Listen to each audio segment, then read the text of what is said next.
Did you know that 90% of the world's millionaires invest in real estate? Well, I'm Angel with the Academy Presents Real Estate Investing Rocks, and I'm here to help you if you want to go for your piece of that pie. As someone that is invested in real estate, I just want to make money.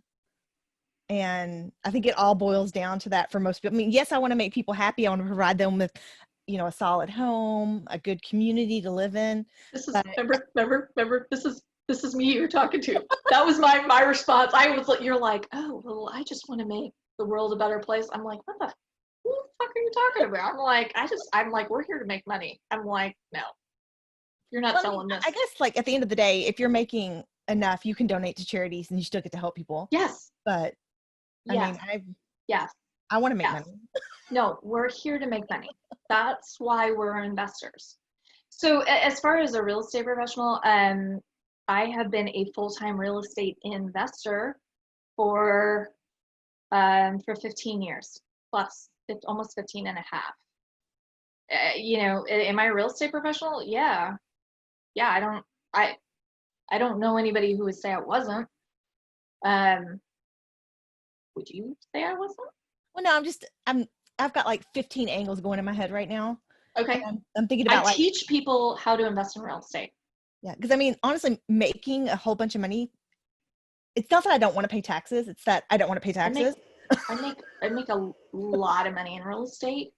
On my tax return, I don't know what it says. I think it says real estate investor, real estate professional. Yeah. I'm sure it says something like that. Yeah. But no, I'm pretty sure you'd be considered a real estate professional. I'm just thinking like on the tax side of things to be able to deduct so that you're not, because if you're making this kind of money with these notes, then you've got to figure out some way to counter it or you're going to be paying 50% of what you're making in taxes.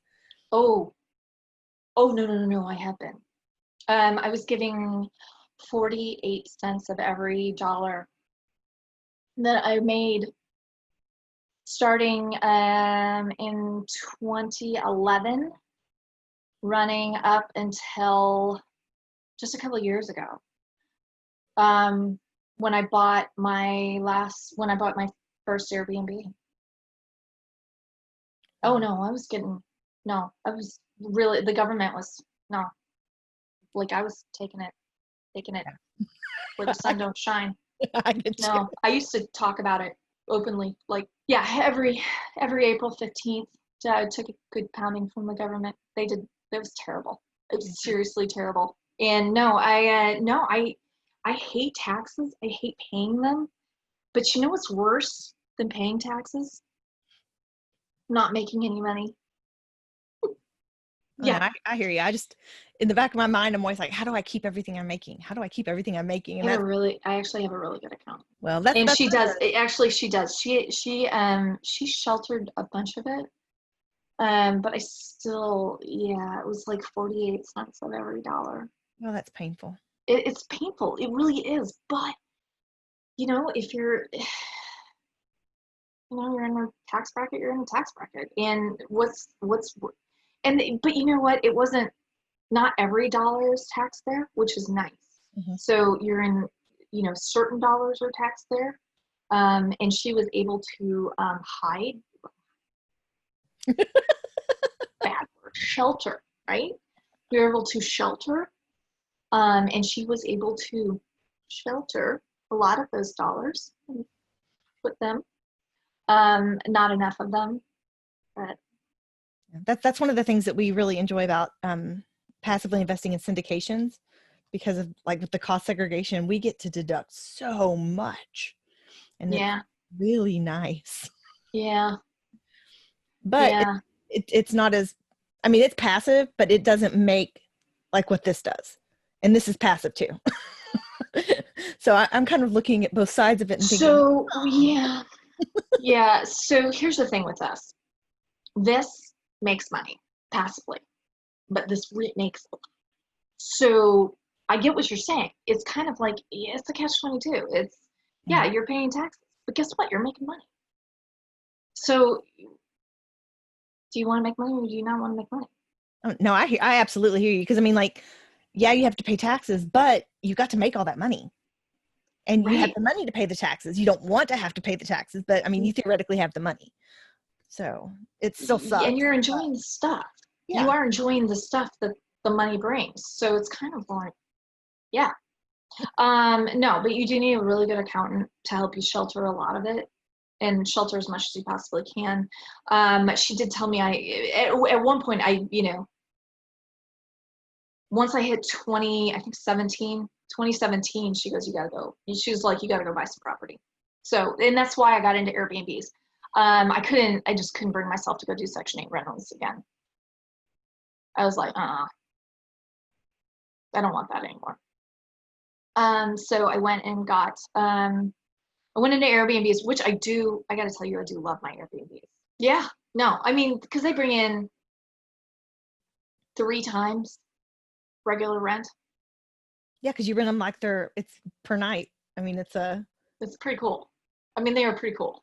it's So, a whole different model. yeah, and and I get to make them swanky, and and they're just different.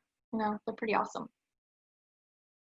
So yeah, but I hope you like my whole little thing that I created, Oh no, this is and I hope it helps. I hope this helps people, because people are going to need a lot of help coming forward, and this is going to, if people can find seed money, people will need seed money. So if people can come up with seed money, even a little bit, this will help them. well, I mean, even if it's a $50,000 home and you have a friend that has rentals that can help you get a make ready for 5 or 6,000, then you can turn that $50,000 home, and Right. you don't have to have that much to put down. Correct. It's literally, this right here is the way people can build long-term wealth and get out of, everybody's talking about, oh, I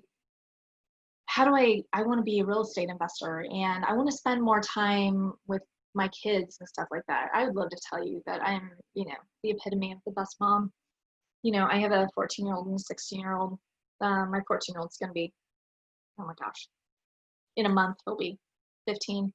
And my boys they're totally awesome. But I am a workaholic, and I'd love to tell you that, yeah, that I'm an awesome mom and I make dinner every night. No, I do not. Not even now. Not even with COVID, I don't.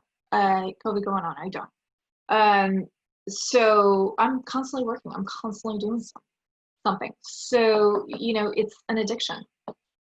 And you're either going to be great at this, or, you can always find something to do. So, and it's just constantly looking, constantly pivoting. And right now, people getting started in this, oh my gosh, and kudos to them, just keep working for the next thing. Yeah, well, this is just really awesome to me. I mean, like, because we've pivoted. We've got a lot of irons in the fire right now. We've still got our passive stuff, but we've also got an app that we're in build with. I'm just looking at other things that we can do to make money. And I'm rolling out, which we just started. So, do you know Ryan Harper? You know him, right? Maybe. He used to be with Propelio. He was the producer over there. Okay. For the Propelio Academy. Okay. For all the shows over there. Yeah, maybe. Do you know the Propelio Academy? I do. Okay. So so he was the guy who produced all of those shows on there. So he wanted to produce me in a note mentoring group. So yeah, we're rolling that out this month. Ooh. And just a very elite private note mentoring group. So I'm starting that, and then I am in the middle of writing a book, which is, slow going. Well, interested and interested. Interested and interested. Yeah, well, it's it's the note mentoring group is, yes, because while this one it's going to be a lot of this and holding people's hand It's like private access to me and go straight for, okay, this is what you do and this is who you bring it to. And I like the idea that you talked about, getting the professionals up front, because the professionals are your CYA. I mean, if someone well, because I'm vertically integrated, so it's right. And so instead of having to recreate the wheel, yeah, you just pay to basically so have access to me, unfeathered access to me, and we do like a weekly class, and then we have a chat group and all of that. if someone does default, yeah, what happens? I mean, you just foreclose and you get your house back and you start over? So I don't foreclose as a general rule. I don't believe in it. As soon as you file foreclosure on somebody, they get like that next day, they get like 30 letters talking about filing bankruptcy. And that is bad. I've had 2 BKs about when I got started with this. Obama started that, it was that tax credit refund thing. So I put bad borrowers into houses it was tax credit refund. This is like 08. Oh, wow. Back then, right? So I did 6 or 8 of them, and 2 of them paid off and the rest did not. And so, it's fine. Live and learn, right? And so out of those, I think I did 6. 2 of them worked the way they should have. 2 of them just walked away, and 2 of them filed bankruptcy on me. One of the bankruptcies took 9 months to get her out of the house because she filed bankruptcy twice. It was a nightmare. And so now what I do is something called cash for keys, and I am extremely, knock on wood, I'm extremely good at what I do. So when somebody gets behind, and I'm cold. I gotta be honest, I'm cold. So when somebody gets behind, I go once. I'm okay, one time. And after that, no. You pay your mortgage and you pay on time. So once they're behind once. Then I have a thing, 20-day notice to accelerate goes out. And they have to make that date. And as soon as they miss it, then I have the right to accelerate that note and call that note due. And yeah, so they not only owe me their back payments, they now owe me $78,000. And I don't, once that happens, I'm not playing around. There's no reason why. I'm sorry, hey, that's the way it is. And so I get them to talk to me. The last one that this happened right before quarantine hit. And I just said she wouldn't return anybody's phone calls. She just ostrich in the sand. And finally, I had somebody drive out to her house with 2 printed on hot pink pieces of paper with my logo on top saying foreclosure is imminent and my phone number on it. She called me that night, and I just I said, okay, well, okay, well, here's the situation. And I go, well, you can't refinance. And I said, well, this is what you owe. And she goes, oh my God, she goes, I owe 72,000. She goes, well, I don't have 72,000. And I go, I understand that. And I said, because of your payment history, there's no way. She goes, well, okay. She goes, well, I go, do you have a wealthy relative who might refinance you? No. And I go, okay. I said, well, you don't have time to get a realtor and put it on the market. And I go, well, how about if you just sign the house back over to me, I'll give you $2,000. I go, you need to be out in 2 weeks. I go, you just put all the trash out. I go, you don't have to make any repairs. You just broom sweep the house. Everything needs to be out, broom sweep it. Meet you in 2 weeks. And she goes, seriously, you're giving me $2,000? $2,000. She goes, absolutely, I'll do that. I go, okay. Wow. signed it over to me, warranty deed.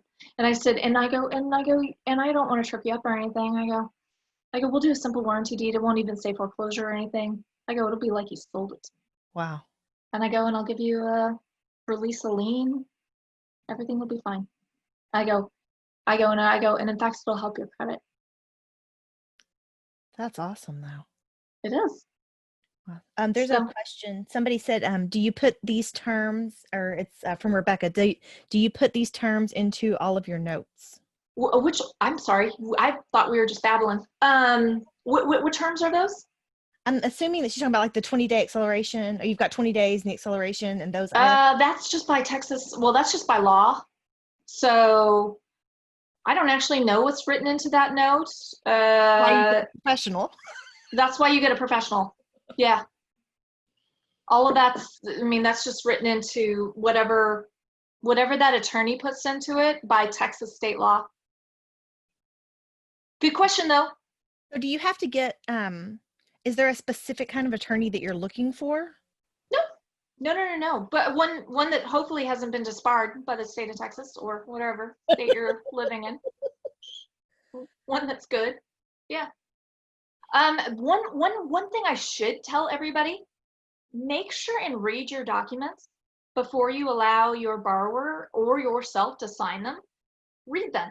Make sure that everybody's name is signed correctly. Make sure that there's no typos. Make sure that the address is correct. Make sure that title reviews them and that the legal is correct on it. Make sure that the numbers are correct on it. Run it through an amortization table and make sure that those amounts are correct. You wouldn't believe some of the errors that I have seen on stuff. The most egregious error that I've ever seen was when the number for the monthly payment on the note had 3 numbers to the right of the decimal point. It was 1004.007. I don't even know how you could get 007. You've got 7/1000th of a penny or 7/1000th of a dollar. I mean, how's that even possible? And nobody caught that. This thing had been going on for like 3 years or something like that. And that's what the attorney typed up. It's so, believe me, attorneys are not, they're not, superhuman. So they all make mistakes. So yeah, make sure, read the documents before they go out and just make sure that all those are right. But again, make sure, don't do your own docs. A lot of people do. So when you have your note mentorship program, are you going to offer your documents to your participants? Of course. Cool. But remember, hire professionals. I'm not a professional. But some. But if I happen to have documents, of course, I'll give out whatever I have. I mean, do I have documents that I've had paid, like that I've paid to have created? Yes. Anything that I've ever paid to have created. And I do have sets of documents that I've used, like my own contracts and stuff like that. Absolutely. I'll send out. What else am I doing in the note mentorship things? So I get several thousand non-performing notes across my desk all the time. So that is basically where stuff is going right now. There's a lot of money to be made in non-performing notes,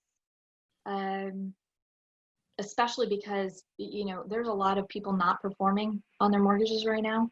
And there's so much opportunity in non-performing notes that, if you can pick up, and remember, what did I show you? I showed you, okay, when you're setting this up, set it up at 75%. But if you've got a mortgage that's been going on for, say, 5 years, okay, well, that might be because you've got appreciation too, right, in the market. So you might, if it's 5 years old, that mortgage note might actually be at, say, at 60% loan to value. And so if you can pick that, so unpaid principal balance is at 60%, right? And if you can pick that thing up at, say, 40% of unpaid principal balance, right? That means you're paying it, say, somewhere around the range of like 25 cents on the dollar for this thing. So when you're paying it 25 cents on the dollar and that homeowner wants to stay in the house, and all you're going to go do is go and modify their loan, there's a lot of opportunity to make a lot of money in non-performing notes right now. And it's all passive. It's called making phone calls and getting them set up with your note servicer, and getting everything, performing really well. It's a really, really great opportunity. So for me right now, yeah, I'm excited about all of the opportunity, coming in the state of Texas. Well, I didn't even like thinking about the non-performing notes. I mean, those people, they're already home buyers. They want to have a home. And so they're going to be willing to do whatever it takes, usually, to stay in their home. Mm-hmm. So, there's a question here from Joe. He says, are you strictly doing notes in Texas? Do I buy strictly in Texas? No, I buy nationwide. Yeah, and in my own personal portfolio, yeah, I like Texas. I've got somebody on the ground right now in Tulsa. So I'm going to be personally branching out in the next 3 to 6 months into Oklahoma, just because I've got 2 major institutional buyers in Oklahoma. I've also got a student, and I've just been, a student who is in Wichita, Kansas. So I'm looking a lot into like Missouri. And then I grew up in Chicago, and so I'm kind of really looking up that kind of Midwest corridor. So again, I really am disgusted with people who are celebrating right now, just because I know I'm celebrating, I don't want to celebrate what's going on I'm sad. I'm sad with what we've done to the nation right now. And it breaks my heart. But there's a ton of opportunity, and for me personally, yeah, I'm going to do very well, and for a select group of people, yeah, I'm going to take them with me, and I'm going to be building up a small little army of investors that I have on the ground in certain areas, in the Midwest. Going up that quarter, though, I mean, you're going to really be able to hone in on the demographic you're looking for too, because Yeah. I grew up, my grandmother's Hispanic. So when you say, they're afraid of putting money in the bank, 100%, I know firsthand. And they have a lot of money. Like, they have a lot of cash. It's insane. People are, I didn't believe it when I got into owner financing back in 2008. I was like, how much money is actually here? I have, and I'm not. You'll pay cash for that brand new car. I have been sitting at a table and watched people walk in with $20,000 in cash, and it's legitimately earned. And I was, absolutely dumbfounded. I've seen it multiple times, and I'm like, okay. And I used to think there's no way, right? There's just no way. They have been working and saving and saving and saving, and multiple, and it's like, how do they do it? How are they able to work this hard and save this much money this quickly? You know what? They work really hard, and some of them work 2 and 3 jobs, and they have some great months, and they save it. So yeah, no, if you're looking for a great borrower demographic, that's who I look. I look for strong Hispanic neighborhoods. That's where I like to borrow. That's where I like to buy into. So, and Texas is strong. Texas is a great place to do it. So, and if you're looking into it, but again, yeah, you're not going to hear me celebrate where it is, but there are going to be a lot of people hurting. But if you are smart and you're scrappy right now, there is a lot of money. There's a hell of a lot more money to be made in a down economy than there is in an up. And if you know where to look and you research, and owner financing, especially in the real estate market, owner financing is going to be where it's at for the next probably, I'm going to say probably 18 to 24 months. Ignore these fools that say we're going to bounce back. We're not bouncing back. I'm expecting something to look more like a Nike swoosh. No, I agree. It's going to be more of a slow recovery. Yeah. People are talking about a W. I don't know about that. Well, it's going to depend on if we get a second or third wave. I would agree with that. I'm waiting to see what happens in June. I don't know. I'm waiting to see if we even get better this summer. I'm waiting to see if, because we're open now. I don't know if people are around the nation who are watching us right now, or if we're just central to Texas. But Texas just opened up. I went out to dinner Monday night. My hairdresser just asked me if I could come in on a specific date, and I was like, heck yeah. I'm getting my eyelashes done on Sunday. I'm all excited. Again, yeah. We'll see. I think our town is 25%, like for some places like restaurants and whatnot. But even with things opening back up, I still think people are really being cautious. Where are you at? I'm in Wichita Falls. So I'm like 2 hours. You're in Wichita. DFW. Mm-hmm. Okay. And I'm really close to the Oklahoma border. And Oklahoma did things very differently than Texas did. And so there's like some crossover there. But the economist inside of me is just like, oh, recovery, when? And I'm thinking, I mean, this is there's nothing we can even compare to. And it took no way. I mean, so, but make no mistake, we're at war.